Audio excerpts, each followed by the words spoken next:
So what's your reaction to this story? Share your thoughts with us on our Twitter handle at DSTV. We'll be glad to read from you. Let's now talk sports. If you are a fan of the Ultimate Fighting Championship, the UFC, the name Kamaru Usman would ring a bell. The 33-year-old Nigerian-American mixed martial artist is the current UFC welterweight champion and has carved a niche for himself in the sport. But beyond the punches and the belt, how much do you know about his journey to fame? In this package, we bring you up close and personal with the man popularly called the Nigerian Nightmare.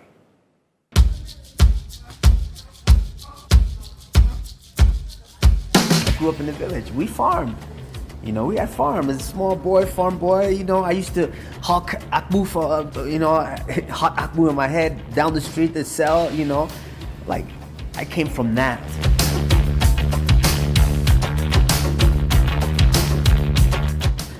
There's the struggle every day. The struggle to, you know, how are we gonna eat next week, next month? What are we gonna do? We owned a small store to where we sold clothes. You know, we sold shoes. My mom sold that bag, anything that we could sell.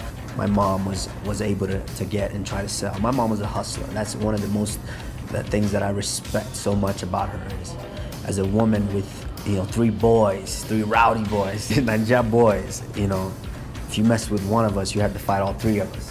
It's an amazing place to be because you develop such a independence about you that, you know, has carried me to where I am today.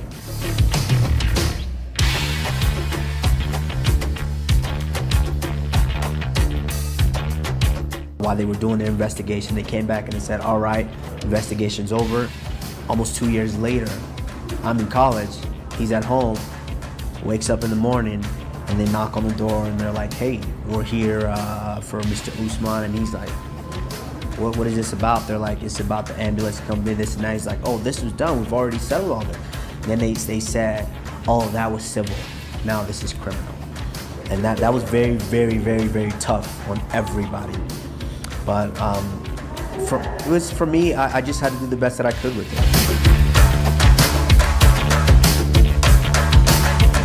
My daughter Samira, I love her to death. She's very intriguing to me, you know, because from about 6 months to about 3.5 years of her life, she went to the gym with me every day. I think she hit about 5 years old, then she started saying, you know I'm not gonna do this, Daddy, right? You know I'm not gonna do the sport. And so, I think I have to just accept that. And honestly, I don't think I want her to do the sport anyways. You know, she's got her thing. She's doing gymnastics, and she's, you know, just for self-defense, she does jiu-jitsu because she has to learn how to control the situation if anything happens. So, you know, I'm okay with those right now.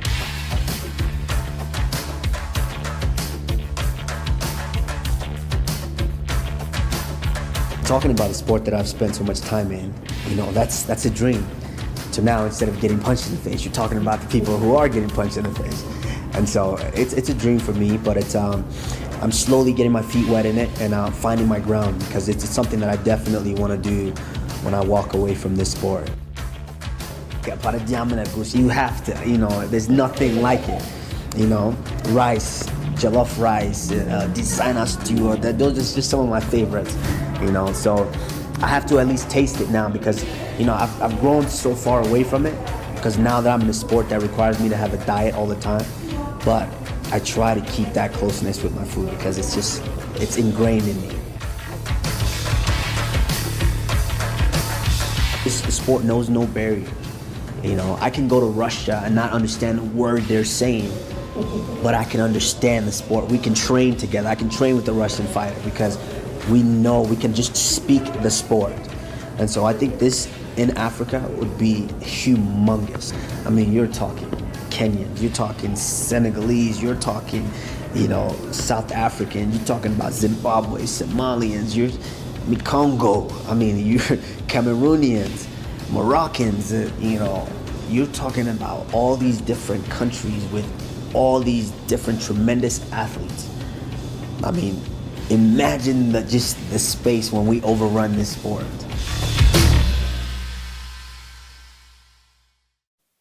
Nigerians and their jollof rice. Interesting. So the calm and just Nigeria. 15-year-old Nigerian makes electronic piggy bank that helps kids cultivate saving habits. We bring you this story and more after the break. Stay with us.